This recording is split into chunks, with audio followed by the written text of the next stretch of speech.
It's hard to reimagine the optimism that was designed in Indaba 2020. That was February. This is lockdown. Just over a month ago, the Think Tank Do Tank Super Conference had flown super creatives who are changing the world to rub shoulders with our local press. Today, everyone is talking about the death of the conference industry, and I'm wondering how Design Indaba will survive. The DI was opened by a tone-deaf spokesperson for Brand South Africa, that government agency tasked with improving this Mzansi's reputation, based on the delusion that marketing fixes countries. Yet it doesn't.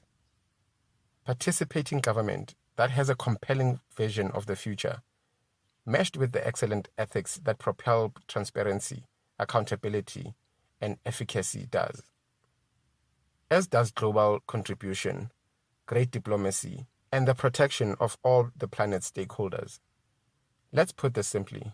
I am dumbstruck by the naivety of governments who think that the people are going to change their minds about a country they are totally indifferent to just because of some crap advertisement. Simon Arnold, founder of Good Country, made clear over a decade ago. But that sheltered employment project is convinced of its fiction. Take a look at the tale that Brand SA spins about its formation.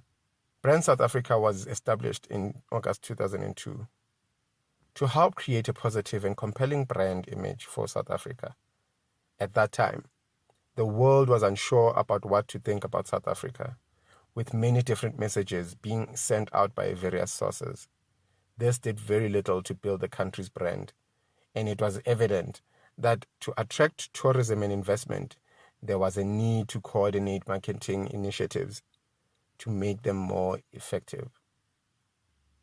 This, when all you need to know is that A.J. Gupta sat on Brand SA's board from 2006 until 2016. Remember the wasted Zuma years. Let's get back to the Design Indaba and the Brand SA mouthpiece who tells the audience how desperate our situation is, as if we already didn't know. The address is tone deaf. The speaker persists on instructing the incredulous, shuffling crowd that saving Mzansi is a citizenry job. But no one is listening. Everyone is waiting for the unicorn to appear.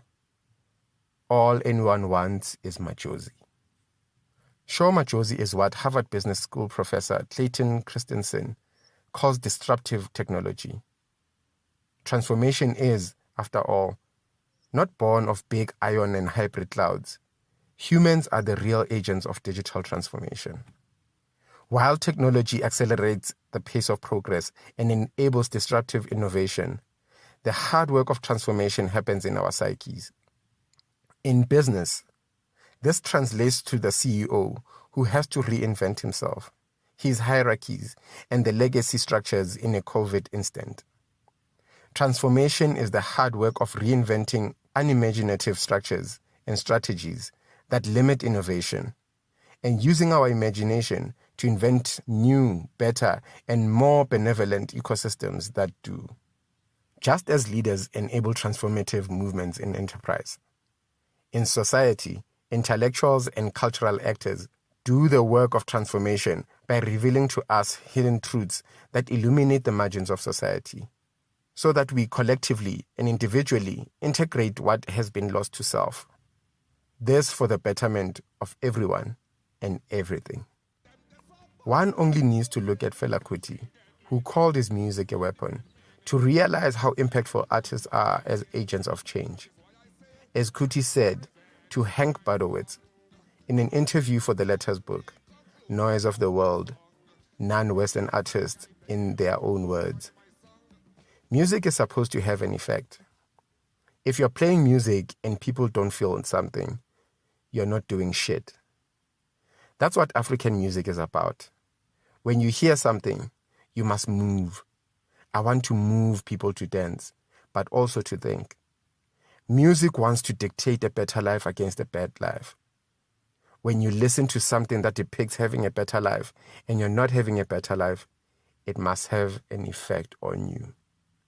The disruptive complexity of Kuti and the bright optimism of Sho Madjozi may seem at odds, but both transverse the transpersonal and in so doing make their respective cultures more alive than ever before.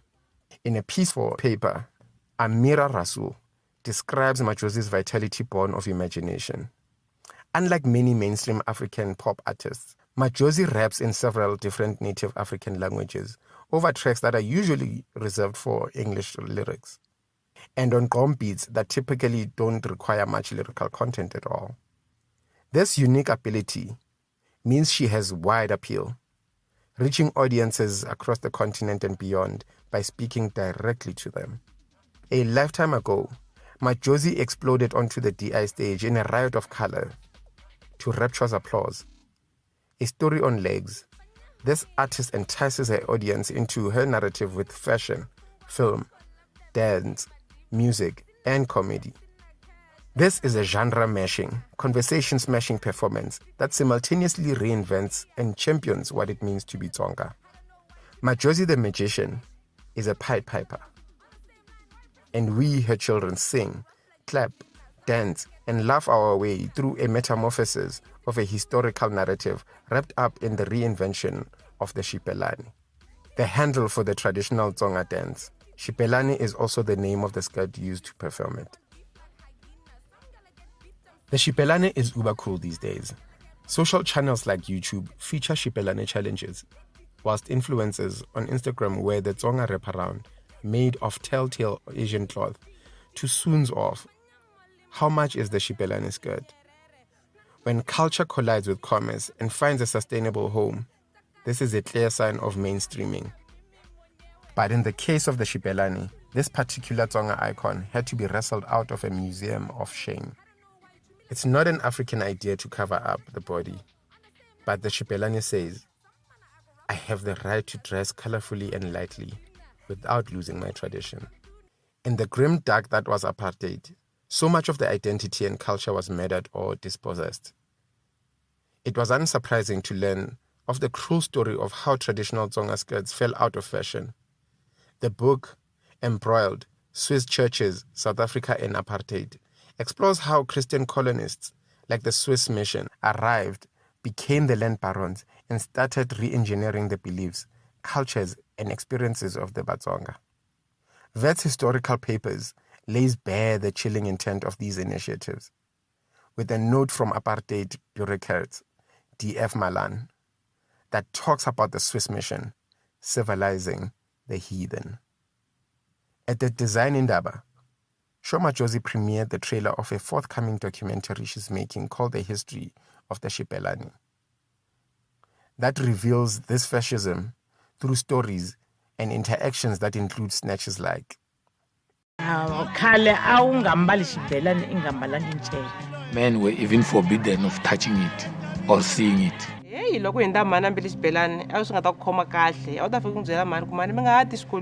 A revealing interview with an unidentified elder Tsonga woman wearing a xibelani sees this dancer confess.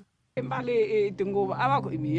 Tsonga dancer sits on the floor in front of her home, proudly wearing a tinguvu and a bright yellow top.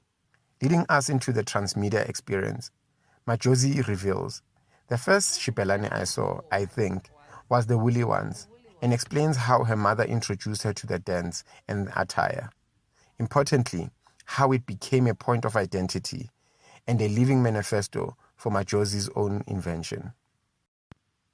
Madjozi was already famous in Africa off the back of her 2008 hit single Huku, when she exploded globally in August 2019 with her hit John Cena on Colors, the YouTube platform with a Zen-like square aesthetic.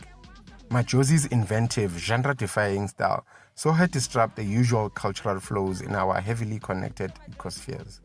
Madjozi says the song, a mesh of Tsonga, Swahili and English, is about how growing up we only got to watch two shows. One was WWE and the other was Generations. Facebook, Spotify, Netflix, and other social platforms are tools of cultural connection born of the United States of America, and empower creativity, but arrive with an overbearing overlay of cultural dominance. US media floods and saturates social networks, and this does little to empower local economies. If you are on a budget and it's a choice between Drake and Questa, you bet that Drake's remarketing power and reach will win through. Or as Sho Madjozi says, as an independent artist, there isn't a big machinery pushing me onto these platforms. It's all been genuine and organic love from the people. That's amazing to me. This is why Madjozi's breakthrough is so important. She doesn't only represent South Africa. Rather, Madjozi represents a Pan-African identity at a time when xenophobia has fractured this country's relationship with the rest of the continent. Beyond the recovery of the xibelani, Madjozi is a fierce icon for a new kind of identity that speaks to a post-nationalism, postmodern identity at a time when our world is in crisis. But let's get back to brand South Africa. What should we do about the wasteful expenditure, given the government's agency's sad history, rolling controversies, and endless leadership crises? Perhaps post-COVID, the government will hopefully shrink it a bit more, and they'll be integrated somewhere more useful. Brand SA was established in 2002.